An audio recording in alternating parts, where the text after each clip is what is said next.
Video is really about what we believe, because I think belief is a big category that spans more than just religion. I think people see that's the problem. I think that everybody focuses so much attention on religion when it comes to believing things, and about beliefs about things. We think that that's the only place in the world where the word belief or faith even matters.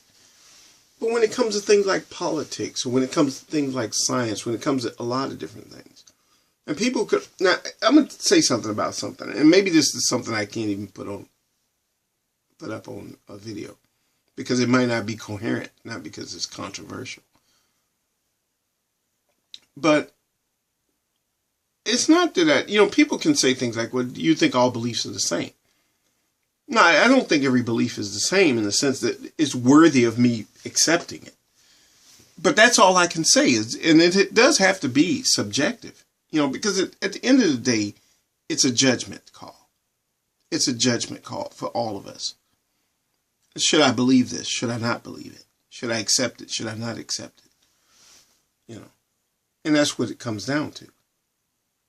I can't say what somebody else should do, because there's always that one fact that always comes in, and that is I could be wrong in whatever it is I believe. I could always be wrong. When I think about what's the best way to solve a problem, for example, what's the best way to deal with something, I have an ideal of how something should be dealt with. I have an ideal. But I could be wrong. If we do it the way I say do it, we could be wrong. There are many times I've thought about doing something a certain way, and then I say, okay, I got time, so I'll wait a while, get some more information. I find out some stuff and I realize, okay, yeah, I need to change the way I'm doing it, because if I do it the way I said do it, it would turn out to be a big mess. Eventually I wind up doing things a certain other way. And then even as I do it, I have to make adjustments. You have to, the key thing here isn't so much what you believe. And I actually thought about this too, because I was thinking about a word that occurred to me. And that was a word, corrigible. When something is corrigible, it means something that can be corrected. You think about people or things that are incorrigible. They're things that can't be corrected, or things that can't be straightened out. Because it's almost like like something that's programmed to do something. It's like if you had a missile that was programmed to move a certain way, or a computer that was programmed to operate a certain way. And it can't do anything outside of the way it was programmed to do something. It can't correct itself. If it was programmed a wrong way, it's going to continue to do things that wrong way, and that's it. And some people are that way. They have to do what they're told. If somebody gives you an order, for example, they tell you to do something a certain way. Okay, they may tell you to do something, and then they step away for a while. They're not even around. And some new information comes up, and you realize, wait a minute, if I follow through on this order, if I do what I was told to do, and considering the new information I have now, I'm going to be creating a disaster. So I have to make changes. I have to make a correction. I have to make an adjustment. If you're able to do that, that's one thing. Some people, however, seem to be unable to make an adjustment. They have to do what they're told to do, even if information comes in that makes you realize that if you continue to do it that way, it's wrong. It's going to create a mess. It's going to be a disaster. It's going to be bad. But you can't change it because you are committed to obedience. You're committed to obeying what you are told. You are committed to doing what you're told. And that's the problem I have with a lot of stuff. If I had any problem with religion, that would be it. But it's not a religious problem, see. It's not a political problem. It's not any other type of problem, except that it's a problem. Why can't we just simply say it's a problem? People who are unwilling to change something, even given new information,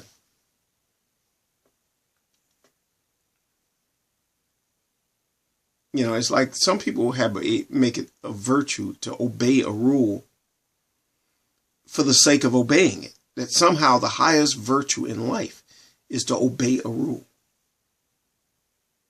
The highest virtue is to do exactly what you're told to do and never vary off of that thing that you're told. You must stay the course. You must stick to this exact thing.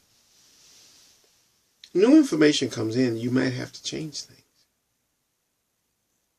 You might have to say, well, I got to do it differently. I have to do it a little bit differently, or maybe I have to stop altogether and not do this thing. Maybe not carry out this act. You know, you're not a computer. You're not a robot. You can think for yourself.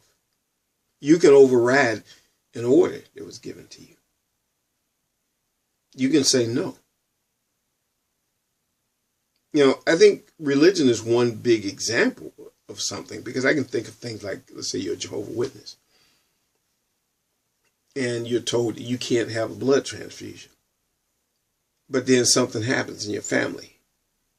A member of your family, maybe a child, needs a blood transfusion. And you think about it and you start thinking, wait a minute, where did this ideal come from? Maybe you got a minute or two to stop and think and read the book and look at, okay, what is the passage in the Bible? You look in the Bible and you're desperately looking to see, is this absolutely true? And you may have doubts. And you may say, well, you know what, I'm going to say yes.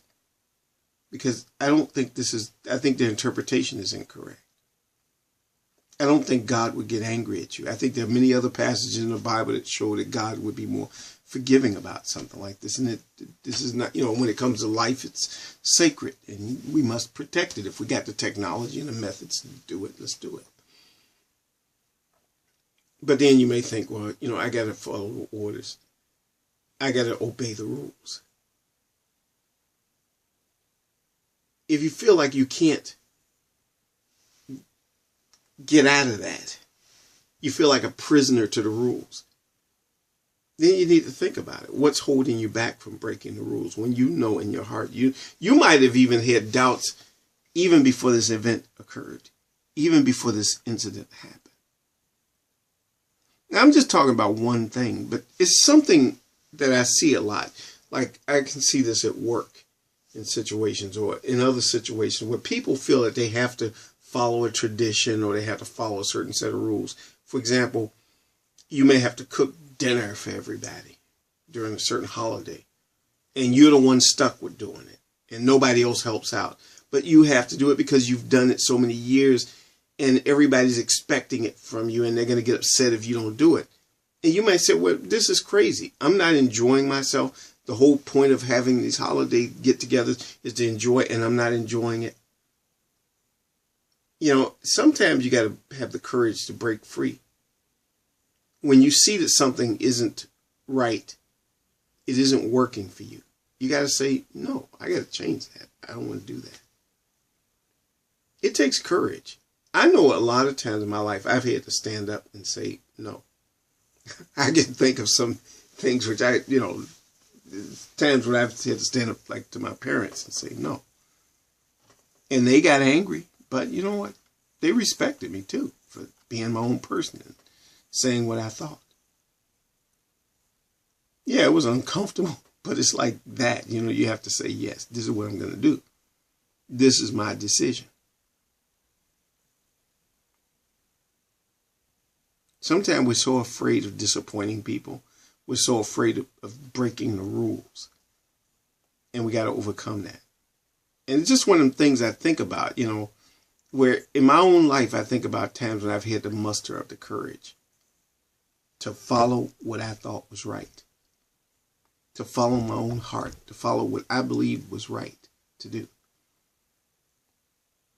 And I think a lot of times especially when it comes to religion, because religion isn't the main point, isn't the only area. It could be in politics. I can think of one time, like, for example, I can think of it in my own, the thing I observed when I was a kid, during the presidential elections, and my father, got angry at my brothers because they voted for a different candidate from what he would vote for.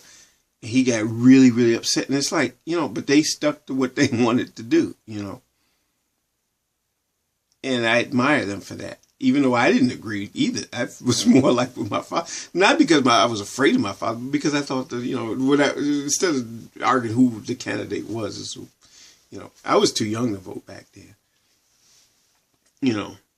But they had their own ideals. And they refused to change it. They followed what they wanted to follow. Sometimes we got to do what we want to do. And so what we feel is right to do. It's just like saying things, doing things, or maybe changing something, or maybe not doing something, maybe not attending an event or a party or a situation or whatever. Or attending something that we want to attend or do something that we want to do. You follow your heart. A lot of people learn to repress their own feelings because, sometimes their feelings run in conflict to what other people want or what other people expect from them. I know I'm kind of getting preachy, but I didn't mean to. I found myself being preachy right there. So let me stop at this point before I go too far.